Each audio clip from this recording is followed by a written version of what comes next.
Why did Donald Trump just call Canada's Prime Minister a governor? Ridiculous. And why is he warning that Canada can't become a drop-off port for China? This isn't just a post, it's a message, and it has big implications. In a social media post Saturday morning, Trump referred to Prime Minister Mark Carney as governor, a term usually reserved for U.S. states, not sovereign countries. Then came the warning: Canada cannot be used as a backdoor for Chinese products entering the United States. Subtle, not even close. Trump's claim taps into a long-running concern in Washington that Chinese goods could be rerouted through Canada to avoid U.S. tariffs, inspections, or trade restrictions. But the language matters. Calling Canada a drop-off port frames the country not as an ally, but as a potential loophole. And calling its prime minister governor, that turns trade tension into a sovereignty signal. Canada and the U.S. share one of the largest trading relationships in the world. Millions of jobs depend on it, supply chains depend on it, and trust holds it together. When that trust is questioned publicly, markets react, allies take note, and competitors like China watch closely. This isn't just about tariffs or shipping containers. It's about influence, leverage, and who sets the rules for North American trade. If rhetoric hardens into policy, Canada could find itself squeezed between Washington's pressure and Beijing's economic reach.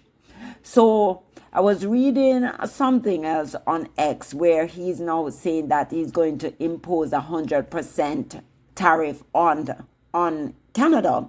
So someone said Trump threatens Canada with 100% tariff over China deal.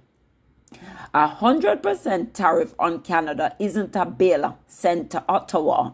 It's a bill sent to every American home. In 2025, the U.S. imported roughly $400 billion in goods from Canada. A 100% tariff would effectively instant tax hike. So he's saying this is what it would do. Slap a $400 billion annual tax on U.S. businesses. Costs that are passed directly to you at the register. Gas and heat.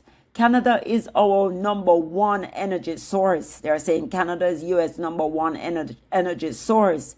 Expect a massive spike in gas prices and home heating bills. Inflation skyrocket.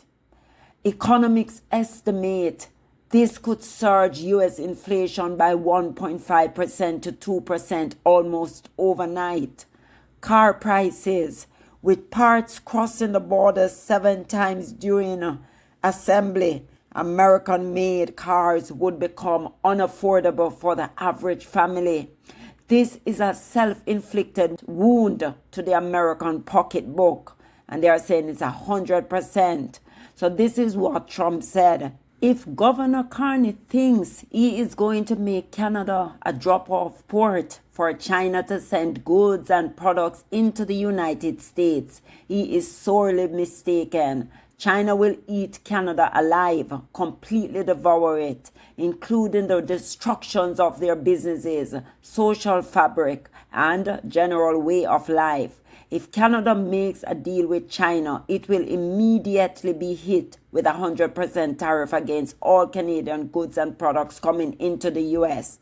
So that's what Trump is saying. But that's BS, because guess what? Countries have to find a way out. Countries have to find a way for this continued threat on them, on their sovereignty. And Canada is saying we have had enough. So is this tough talk meant to protect U.S. interests, or does it risk fracturing a key alliance? Comments below, follow Status Check News, and share this, because trade wars don't start with tariffs, they start with words.